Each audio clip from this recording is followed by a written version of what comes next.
የአፍሪካ ቀንድ የጂኦፖለቲካ ትኩሳትና ስልታዊ ትንታኔ ነው። ዛሬ ታኅሳስ 8 ቀን 2018 ዓለም አቀፍ አህጉር አቀፍ ዜናዎችን ነው ብለናል።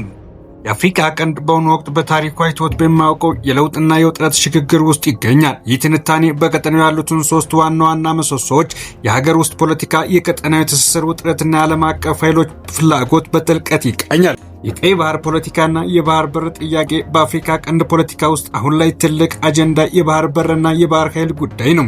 የኢትዮጵያና ሶማሌ ውጥረት፣ ኢትዮጵያ ከሶማሌላንድ ጋር የተፈራረመችው የመግባቢያ ሰነድ በቀጠናው አዲስ የፖለቲካ ትኩሳት ቀስቅሷል። ሶማሊያ ይህንን እርምጃ የሉዓላዊነት መጣስ አድርጋ በመመልከት ከግብፅና ከኤርትራ ጋር ያላትን ወታደራዊ ትብብር አጠናክራለች። የግብፅ ተሳትፎም ቀላል የማይባል ነው። ግብፅ በህዳሴ ግድብ ምክንያት ከኢትዮጵያ ጋር ያላትን አለመግባባት ወደ ሶማሊያ በማስፋት በቀጠናው የራሷን ወታደራዊ ይዞታ ለማጠናከር እየሞከረች ነው።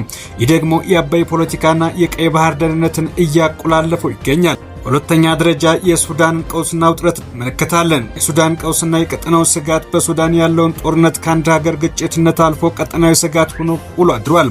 የውጭ ጣልቃ ገብነት በሱዳን ጦርና በፈጣን ድጋፍ ኃይሉ አርሴፍ መካከል ባለው ግጭት ውስጥ የተለያዩ የባህረ ሰላጤው ሀገራትና የሊባ ኃይሎች እጃቸውን እንዳለበት ይነገራል።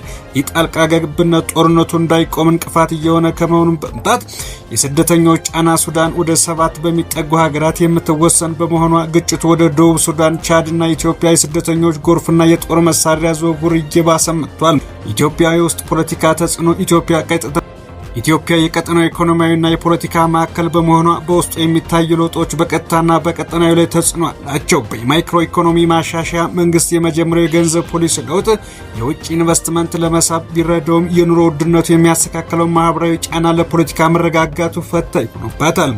ብሔራዊ ምክክር ይህ ሂደት በሀገሪቱ ያሉ የቆዩ የፖለቲካ ቅራኔዎችን መፍታት ካልቻለ ኢትዮጵያ በቀጠናው ያላትን የሰላም አስከባሪነት ሚና ሊያዳክመው የሚችል ትልቅ ስጋት ሆኗል ተብሏል። ታላላቅ ኃይሎች ግብግብ የአፍሪካ ቀንድ በዓለም ሀያላን መካከል የፍክክር አውድማ መሆኑና የባህር ኃይል ደህንነት የሁቲ አማጽያን በቀይ ባህር ላይ የሚያደርሱት ጥቃት አሜሪካና ምዕራባውያን በቀጠናው ያላቸው ወታደራዊ መገኘት እንደሚጨምሩም አድርጓል። ቻይና በመሰረተ ልማትና በብድር ፖለቲካ፣ ሩሲያ ደግሞ በወታደራዊ ትብብርና በማዕድን ቁፋሮ በተለይ በሱዳንና ኤርትራ ተጽዕኖአቸውን ለማስፋት እየሰሩ ነው። በማጠቃለያም የወደፊቱ ዕጣ ፈንታ የአፍሪካ ቀንድ ፖለቲካ ዛሬ ላይ የቆመው በትብብር ወይስ በግጭት በሚል መስቀለኛ መንገድ ላይ ነው።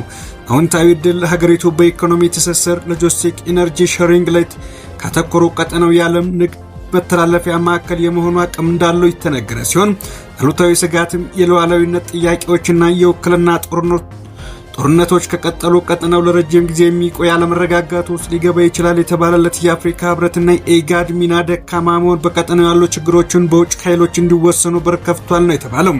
መፍትሄውም ለአፍሪካ ችግሮች አፍሪካዊ መፍትሄ የሚለውን መተግበር ብቸኛው ለውጥ እንደሆነ ተነግሮለታል። ይህ የመቀነት ሚዲያ ነው። ደርሶት አካውንቱን ላይክ፣ ፎሎ፣ ሼር በማድረግ ቤተሰብ ይሁኑ። እናመሰግናለን።